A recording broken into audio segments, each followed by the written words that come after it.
श्री गणेशाय नमः। श्री जानकी वल्लभो विजयते। भरतकूप की महिमा कहते हुए सब लोग जो है वहाँ से चले गए। वहाँ गए जहाँ श्री रघुनाथ जी थे, और श्री रघुनाथ जी को अत्रि जी ने उस तीर्थ का पुण्य प्रभाव सुनाया। प्रेम पूर्वक धर्म के इतिहास को कहते हुए वो रात सुख से बीत गई और सवेरा हो गया। भरत शत्रुघ्न दोनों भाई नित्य क्रिया पूरी करके श्री राम जी, अत्रि जी और श्री गुरु वशिष्ठ जी की आज्ञा पाकर समाज सहित सब साथ से श्री राम जी के वन में भ्रमण करने, प्रदक्षिणा करने के लिए पैदल ही चले। कोमल चरण है और बिना जूतों के चल रहे हैं। देखकर पृथ्वी मन ही मन सुखचाकर कोमल हो गई। भगवान भरत भैया के पैर जो है बहुत कोमल हैं और बिना जूतों के चल रहे हैं, तो ये देखकर पृथ्वी माता मन ही मन सुखचाकर बहुत कोमल हो गई। कुछ कांटे, कंकड़ी, दरारें आदि कड़वी, कठोर और बुरी वस्तुओं को छिपाकर पृथ्वी ने सुंदर और कोमल मार्ग कर दिए। भगवान के भक्त के लिए सब जो है सुलभ हो जाता है। सुखों को साथ लेकर सुखदायक शीतल मंद सुगंध हवा बहने लगी। रास्ते में देवता फूल बरसाकर, बादल वर्षा करके, वृक्ष फल फूल देकर, तृण अपनी कोमलता से, मृग जो है देखकर और पक्षी सुंदर वाणी बोलकर सभी भरत जी तो श्री रामचंद्र जी के प्यारे जानकर उनकी सेवा करने लगे। रामचंद्र जी के प्यारे हैं इसलिए भरत जी की सेवा सब लोग कर रहे हैं। मृग लोग खग बोली सुबानी, सेवो ही सकल राम प्रिय जानी, सेवो ही सकल राम प्रिय जानी। राम का प्रिय है इसलिए ऐसा जानकर सब लोग सेवा कर रहे हैं। जब एक साधारण मनुष्य को भी जम्हाई लेते समय राम कह देने से ही सब सिद्धियाँ सुलभ हो जाती हैं। कोई भी साधारण मनुष्य जो है वो जम्हाई लेते हुए वे राम कह दे तो उसको सब सिद्धियाँ सुलभ हो जाती हैं। तब श्री रामचंद्र जी के प्राण प्यारे भरत जी के लिए कोई बड़े आश्चर्य की बात थोड़ी है कि जो है सब सेवा करने लगे। सुलभ सिद्ध सब प्राकृत हूँ, राम कहा तो उपजमो हाथ। प्राकृत व्यक्ति के लिए, साधारण व्यक्ति के लिए जो राम कह दे जो भाई लेते हुए उसको भी सब सिद्धियाँ सुलभ हो जाती हैं। तो ये तो भगवान श्री राम जी के प्यारे हैं। यह विध भरत फिरत बन माही, नेम प्रेम लखमुनि सब चाहिए। इस प्रकार नियम से भरत जी वन में फिर रहे हैं, घूम रहे हैं, देख रहे हैं। उनके नियम और प्रेम को देखकर मुनि भी सकचा जाते हैं। पवित्र जल के स्थान, पृथ्वी के पृथक पृथक भाग, पक्षी, पशु, वृक्ष, तृण, पर्वत, वन, बगीचे सभी विशेष रूप से सुंदर, विचित्र, पवित्र और दिव्य देखकर भरत जी पूछते हैं। और उनका प्रश्न सुनकर मुनि ऋषिराज जो अत्रि जी है प्रसन्न मन से सबके कारण, नाम, गुण और पुण्य प्रभाव को कहते हैं। अत्रि जी उन्हें वन दिखा रहे हैं तो वो सब बता रहे हैं कि इनका ऐसे ऐसे है, इनका ये है। भरत जी कहीं स्नान करते हैं, कहीं प्रणाम करते हैं, कहीं मनोहर तीर्थों के दर्शन करते हैं और कहीं मुनि अत्रि जी की आज्ञा पाकर बैठकर सीता जी सहित श्री राम लक्ष्मण दोनों भाइयों का स्मरण करते हैं। कतहु बैठ मुनि आयुष पाई, सुमिरत शीश सिय सहित दो भाई। दोनों भाइयों का स्मरण करते हैं, राम लक्ष्मण और सीता जी का। भरत जी के स्वभाव, प्रेम और सुंदर सेवा भाव को देखकर वन देवता आनंदित होकर आशीर्वाद देते हैं। यह घूम फिरकर 2.5 पहर दिन बीतने पर वो लौट पड़ते हैं और आकर प्रभु श्री राम जी के चरण कमलों का दर्शन करते हैं। भरत ने 5 दिन में सब तीर्थों के दर्शन कर लिए। चित्रकूट में जितने तीर्थ स्थान थे सबके दर्शन भरत भैया ने 5 दिन में कर लिए। भगवान विष्णु और महादेव जी का सुंदर यश कहते कहते वो 5वां दिन भी बीत गया और संध्या हो गई। अगले दिन, छठे दिन जो है सवेरे स्नान करके भरत जी, ब्राह्मण, राजा जनक और सारा समाज आ जुटा। आज सबको विदा करने के लिए अच्छा दिन है, यह मन में जानकर भी कृपाल श्री रामचंद्र जी कहने में सकचा रहे हैं। आज अच्छा दिन है ये जानते हैं, लेकिन कहने में सकचा रहे हैं कि आज आप लोग विदा हो जाइए। श्री रामचंद्र जी ने गुरु वशिष्ठ, राजा जनक जी, भरत जी और सारी सभा की ओर देखा, किंतु फिर सकचाकर दृष्टि फेरकर वह पृथ्वी की ओर ताकने लगे। सभा उनके शील की सराहना करके सोचती है कि श्री रामचंद्र जी के समान संकोची स्वामी कहीं नहीं। भगवान बहुत संकोची हैं, बहुत संकोच करते हैं। शील सराय सभा सब सोची, कहु न राम सम स्वाम सकोची। सुजान भरत जी श्री रामचंद्र जी का रुख देखकर प्रेम पूर्वक उठकर विशेष रूप से धीरज धारण कर दंडवत करके हाथ जोड़कर कहने लगे, हे नाथ, आपने मेरी सभी रुचियाँ रखी, राखी नाथ सकल रुच मोरी, करि दंडवत कहत कर जोरी, करि दंडवत कहत कर जोरी, राखी नाथ सकल रुच मोरी। मेरे लिए सब लोगों ने संताप सहा और आपने भी बहुत प्रकार से दुख पाया। अब स्वामी मुझे आज्ञा दीजिए, मैं जाकर अवध भर अवध का सेवन करूं। मैं जाके अवध भर अवध का सेवन करूं, जितनी अवध है 14 साल। हे दीनदयाल, जिस उपाय से हे दास फिर चरणों का दर्शन करे, हे कौशलाधीश, हे कृपाल, अवध भर के लिए मुझे वही शिक्षा दीजिए। हे गोसाई, आपके प्रेम और संबंध से अवधपुरवासी, कुटुंबी और प्रजा सभी पवित्र और रस से युक्त हैं। आपके लिए बहुत दुख, मतलब जन्म मरण के दुख और की ज्वाला में जलना भी अच्छा है, और प्रभु के बिना परमपद का लाभ भी व्यर्थ है। कहते हैं कि आपके लिए आपके साथ जो है वो जन्म मरण के दुख की ज्वाला में जलना भी अच्छा है, और आपके बिना जो है मोक्ष की प्राप्ति भी व्यर्थ है। हे स्वामी, आप सुजान हैं, सभी के हृदय को की और मुझ सेवक के मन की रुचि, लालसा और रहनी जानकर हे प्रणतपाल, आप सब किसी का पालन करेंगे, और हे देव, दोनों तरफ को और अंत तक निभाएंगे। दोनों तरफ आप जो है अंत तक निभाएंगे। मुझे इस प्रकार से, सब प्रकार से ऐसा बड़ा भरोसा है, विचार करने पर तिनके के बराबर भी सोच नहीं रह जाता है।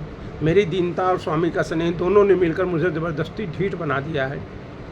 हे स्वामी, इस बड़े दोष को दूर करके, संकोच को त्याग करके मुझ सेवक को शिक्षा दीजिए। दूध और जल को अलग अलग करने में हंसनी की सी गति वाली भरत जी की विनती सुनकर सभी ने उनकी बहुत प्रशंसा की। भरत जी की तो जो गति है वो दूध नीर क्षीर को अलग करने वाली है, लेकिन फिर भी उन्होंने विनती भगवान से की तो उसकी सबने बड़ी प्रशंसा की।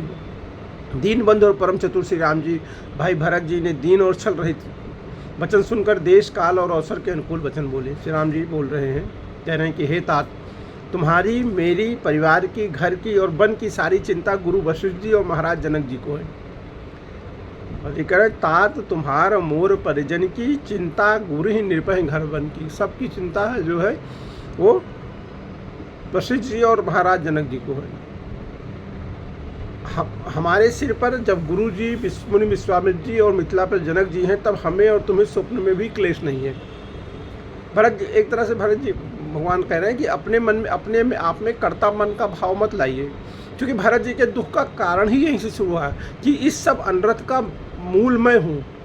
मेरे लिए ही भगवान को वनवास हुआ है, मेरे लिए जो है उनको, मतलब उनका राज्याभिषेक नहीं हुआ, मुझे राजा बनाने के लिए माता ने एक ऐसा काम किया है। तो ये सब भरत महाराज जनक जी में जो कर्तापन था, उसी को भगवान यहाँ पे दूर कर रहे हैं कि हम लोगों की जो सब चिंता है वो सब गुरु जी की है और महाराज जनक जी की है। तो हमें मतलब कुछ करने की चिंता नहीं, और इन लोगों के रहते हमें स्वप्न में भी क्लेश नहीं होगा। मेरा और तुम्हारा तो परम पुरुषार्थ जो है स्वार्थ, सुयश, धर्म और परमार्थ इसी में है कि हम दोनों भाई पिताजी की आज्ञा का पालन करें। हम लोगों का जो कुछ भी परमार्थ है, स्वार्थ है, भलाई है, सुयश है, धर्म है, वो इसी में है कि हम दोनों भाई पिताजी की आज्ञा का पालन करें। राजा की भलाई से ही लोक और वेद दोनों में भला है। उनके व्रत की, राजा के व्रत की रक्षा करने से ही लोक और वेद दोनों में भला है। गुरु, पिता, माता और स्वामी की शिक्षा का पालन करने से कुमार्ग पर भी चलने से पैर गड्ढे में नहीं पड़ता है, पतन नहीं होता है, अगर गुरु, माता, पिता और स्वामी की शिक्षा का पालन किया जाए तो। ऐसा विचार कर सब सोच छोड़कर अवध जाकर अवध भर उसका पालन करो। देश, खजाना, कुटुंब, परिवार, आज सबकी जिम्मेदारी तो गुरु जी की चरण रज पर है। ऐसा मानो, ऐसा जानो कि गुरु जी की जो चरण रज है उसी पर सबकी जिम्मेदारी है। देश, खजाना, कुटुंब, परिवार, आज सबकी जिम्मेदारी उसी की है, गुरु जी के ऊपर है। तुम तो मुनि वशिष्ठ जी, माताओं और मंत्रियों की शिक्षा मानकर तदनुसार पृथ्वी और प्रजा और राजधानी का पालन करते रहना। मतलब जो लोग वो आज्ञा देंगे वही तुम करते रहना। तुलसीदास जी कहते हैं कि श्री रामचंद्र जी ने कहा कि मुखिया मुख के समान होना चाहिए, जो खाने पीने को तो एक है परंतु विवेक पूर्वक सब अंगों का पालन पोषण करता है। मुखिया मुख सो चाहिए, खान पान को एक, पालय पोषय सकल अंग, तुलसी सहित विवेक। विवेक के साथ सब अंगों का पालन पोषण करता है। जो मुख है, खाता तो अकेले है, लेकिन सब अंगों का पोषण करता है वो। राजधर्म का सर्वस्व भी इतना ही है, जैसे मन के भीतर मनोरथ छिपा रहता है। कह रहे राजधर्म सर्वस्व इतनो ही, जिम मन माह मनोरथ गोई। जैसे मन के भीतर मनोरथ समर्थ रहता है, ऐसे ही राजधर्म है। श्री रघुनाथ जी ने भाई भरत जी को बहुत प्रकार से समझाया, परंतु कोई अवलंबन पाए बिना उनके मन में संतोष ना हुआ, ना शांति आई। इधर तो भरत जी का अवलंबन चाहिए भगवान को, भरत जी को। इधर तो भरत जी का शील और उधर गुरुजनों, मंत्रियों और समाज की उपस्थिति। यह देखकर श्री रघुनाथ जी संकोच और स्नेह के विशेष वशीभूत हो गए। अर्थात भरत जी के प्रेमवश उन्हें पाँवरी देना चाहते हैं, अपनी पादुका देना चाहते हैं, लेकिन साथ ही गुरु आदि का संकोच भी होता है कि इन लोगों के सामने रहते हुए, इन लोगों के सामने मैं कैसे भरत जी को अपनी पाँवरी दूँ। लेकिन आखिर प्रभु श्री रामचंद्र जी ने कृपा करके अपनी खड़ाऊँ दे दी और भरत जी ने उन्हें सादरपूर्वक सिर पर रख धर लिया। प्रभु कर कृपा पाँवरी दीन्ही, सादर भरत श्री धर लीन्ही। क्योंकि अब भरत जी को अवलंबन मिल गया, भगवान की खड़ाऊ पाते ही भगवान जी को अवलंबन मिल गया। करुणानिधान श्री रामचंद्र जी के दोनों खड़ाऊ प्रजा के प्राणों की रक्षा के लिए मानो दो पहरेदार हैं। भरत जी के प्रेम रूपी रत्न के लिए मानो डिब्बा हैं और जीव के साधन के लिए मानो राम नाम के दो अक्षर हैं। रकुल के लिए दो किवाड़ हैं, रकुल की रक्षा के लिए। कुशल श्रेष्ठ कर्म करने के लिए दो हाथ की भांति सहायक हैं और सेवा रूप श्रेष्ठ धर्म के सुधारने के लिए निर्मल नेत्र हैं। भरत जी इस अवलंब के मिल जाने से परम आनंदित हैं।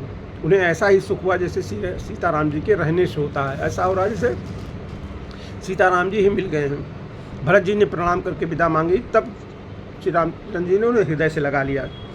इधर कुटिल इंद्र ने बुरा मौका पाकर लोगों का उच्चाटन कर दिया। इंद्र ने जो है उच्चाटन फैला दिया। लोग उचाटे अमरपद कुटिल को अवसर पाए। उन्होंने उच्चाटन कर दिया कि लोगों का मन यहाँ से उचट जाए। वो कुचाल भी सबके लिए हितकर हो गई, क्योंकि रामचंद्र जी को छोड़ के जाना जो है प्राण, लोगों के प्राण ही न बचते, बहुत सारे लोगों के। तो अवध की आशा के समान ही वो जीवन के लिए भी संजीवनी हो गई। नहीं तो लक्ष्मण जी, सीता जी और श्री रामचंद्र जी के वियोग रूपी बुरोग रूप से सब लोग घबराकर हाय हाय करके मर ही जाते। श्री राम जी की कृपा से सारी उलझन सुधार दी। देवताओं की सेना जो लूटने आई थी वही गुणदायक और रक्षक बन गई। श्री राम जी भुजाओं में भरकर भाई भरत से मिल रहे हैं। श्री राम जी के प्रेम का वो रस कहते नहीं बनता है। भेंटत भुज भरि भात भाई भरत सो, राम प्रेम रस कहत न परसो। तन मन और वचन तीनों में प्रेम उमड़ आया। धीरज की धुरी को धारण करने वाले श्री रघुनाथ जी ने भी धीरज त्याग दिया। वह कमल सदृश नेत्रों से जल बहाने लगे। उनकी यह दशा देखकर देवताओं की सभा दुखी हो गई। मुनिगण, गुरु वशिष्ठ जी और जनक जी सरीखे धर्म धुरंधर, जो अपने मनों को ज्ञान रूपी अग्नि में सोने के समान कस चुके थे, मतलब ज्ञानी थे, जिनको ब्रह्मा जी ने निर्लेप ही रचा और जगत रूपी जल में कमल के पत्ते की तरह पैदा हुए थे, मतलब जगत में रहते हुए भी जगत से आसक्त थे, वो लोग भी जो है भरत जी और रामचंद्र जी की उपमा रहित प्रेम को देखकर वैराग और विवेक सहित तन मन वचन से उस प्रेम में मग्न हो गए। जहाँ जनक जी और गुरु वशिष्ठ की बुद्धि की गति कुंठित हो गई, उस दिव्य प्रेम को लौकिक कहने में बड़ा दोष है, वो पारलौकिक प्रेम है। श्री रामचंद्र जी और भरत जी के वियोग का वर्णन करते सुनकर लोग कवि को कठोर हृदय समझेंगे। वो संकोच रस अकथनीय है। अतएव कवि की सुंदर वाणी उस समय उसके प्रेम को स्मरण करके सपचा गई। भरत जी को भेंट कर श्री रघुनाथ जी ने उनको समझाया, फिर हर्षित होकर शत्रुघ्न जी को हृदय से लगा लिया। सेवक और मंत्री भरत जी का रुख पाकर सब अपने अपने काम में जा लगे। ये सुनकर दोनों समाजों में दारुण दुख छा गया। वो चलने की तैयारियां करने लगे। प्रभु के चरण कमलों की वंदना करके और श्री रामचंद्र जी की आज्ञा को सिर पर रखकर भरत शत्रुघ्न दोनों भाई चले। मुनि, तपस्वी और वन देवता सबका बार बार सम्मान करके उनकी विनती की। फिर लक्ष्मण जी को क्रमशः भेंट कर और प्रणाम करके और सीता जी के चरणों की धूल को सिर पर धारण करके और समस्त मंगलों के मूल आशीर्वाद सुनकर वो प्रेम सहित चले। छोटे भाई लक्ष्मण जी सहित श्री रामचंद्र जी ने राजा जनक जी को सिर नवाकर उनकी बहुत प्रकार से विनती की और बड़ाई की कि हे देव दया बस, आपने बहुत दुख पाया, आप समाज सहित वन में आए, अब आशीर्वाद देकर नगर को पधारिए। ये सुनकर राजा जनक जी ने धीरज धरकर गमन किया। चले, राजा जनक भी चले। फिर श्री रामचंद्र जी ने मुनि, ब्राह्मण और साधुओं को विष्णु और शिव के समान जानकर सम्मान करके उनको विदा किया। तब श्री राम लक्ष्मण दोनों भाई अपनी सास सुनैना जी के पास गए और उनके चरणों की वंदना करके आशीर्वाद पाकर लौटे।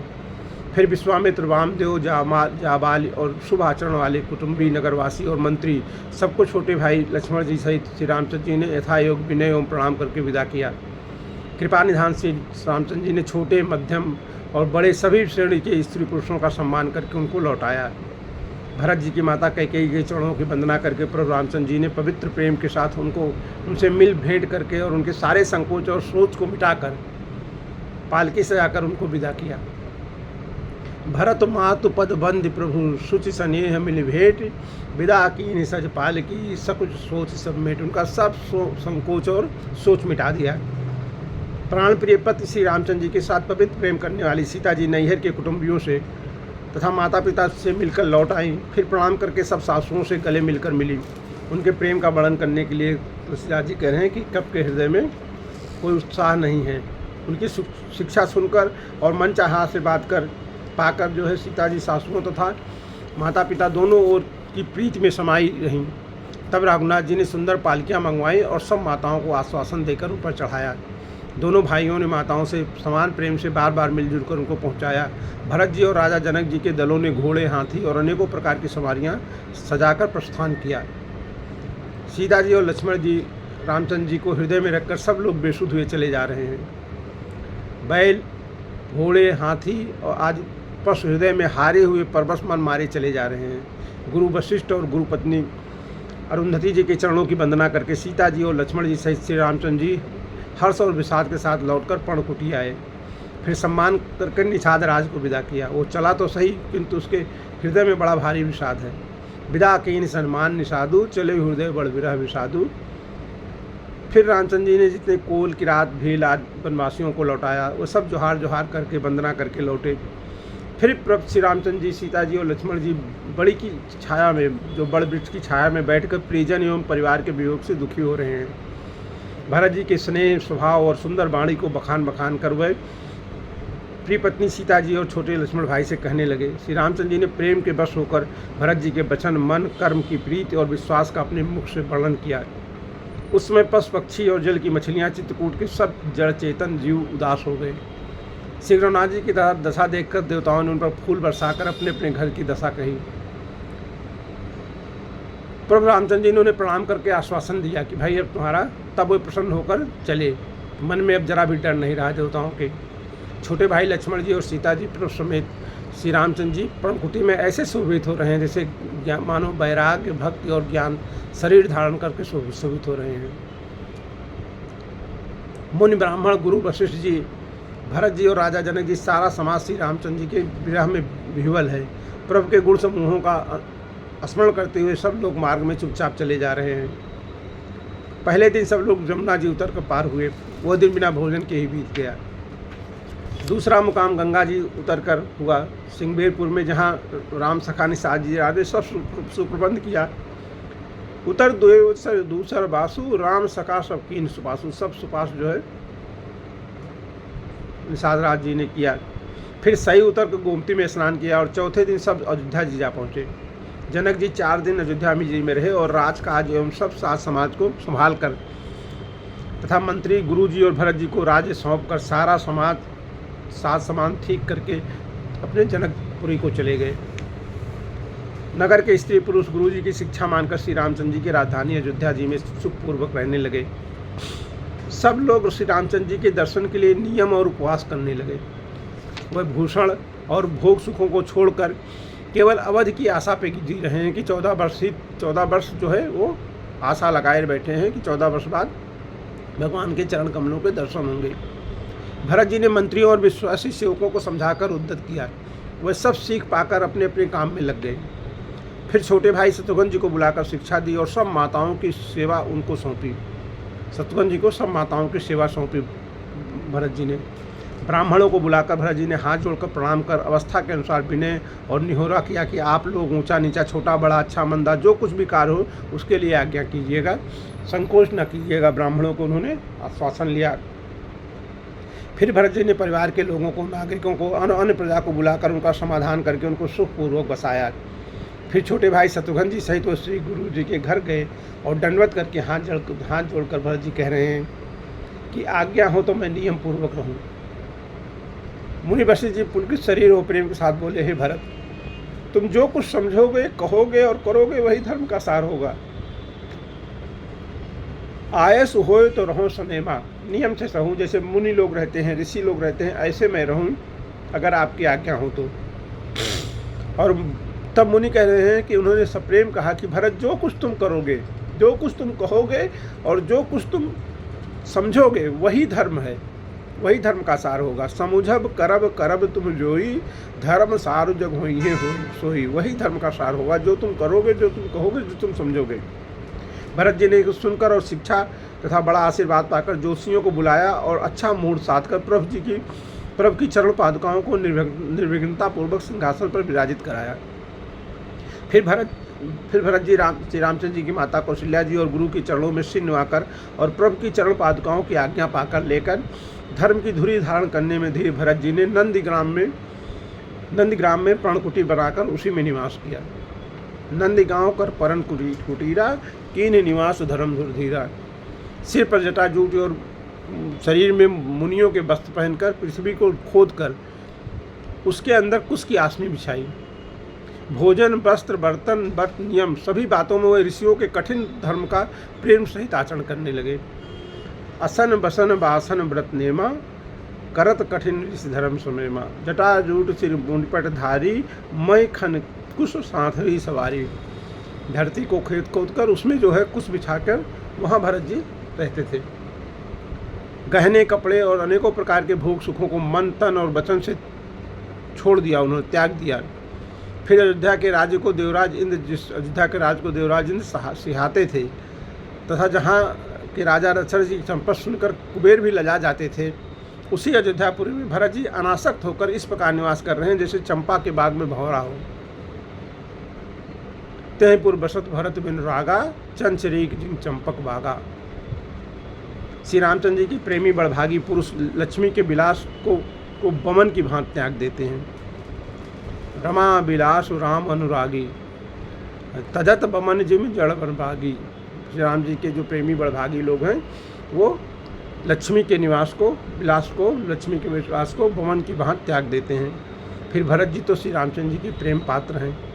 वह इस भोग और ऐश्वर्य के त्याग रूप करने से बड़े नहीं हुए हैं। ये उनके लिए कोई बड़ी बात नहीं थी भरत जी के लिए।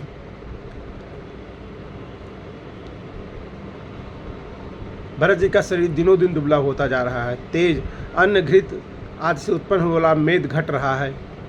बल और मुख छवि वैसी ही बनी हुई है। जो मेदा है वो घट रहा है, लेकिन जो मुख छवि है, बल है, वो वैसा ही बना हुआ है। राम प्रेम का प्रण नित्य नया और पुष्ट होता है। धर्म का दल बढ़ता है। मन उदास नहीं है, मन प्रसन्न है। देह दिनों दिन दूबर होई, देह जो दुबली हो रही है। घटे तेज बिल मुख छब सोई। नित नौ राम प्रेम पन पीना, बढ़त धर्म दल मन न मिलीना। मन जो है वो मलिन नहीं हो रहा है।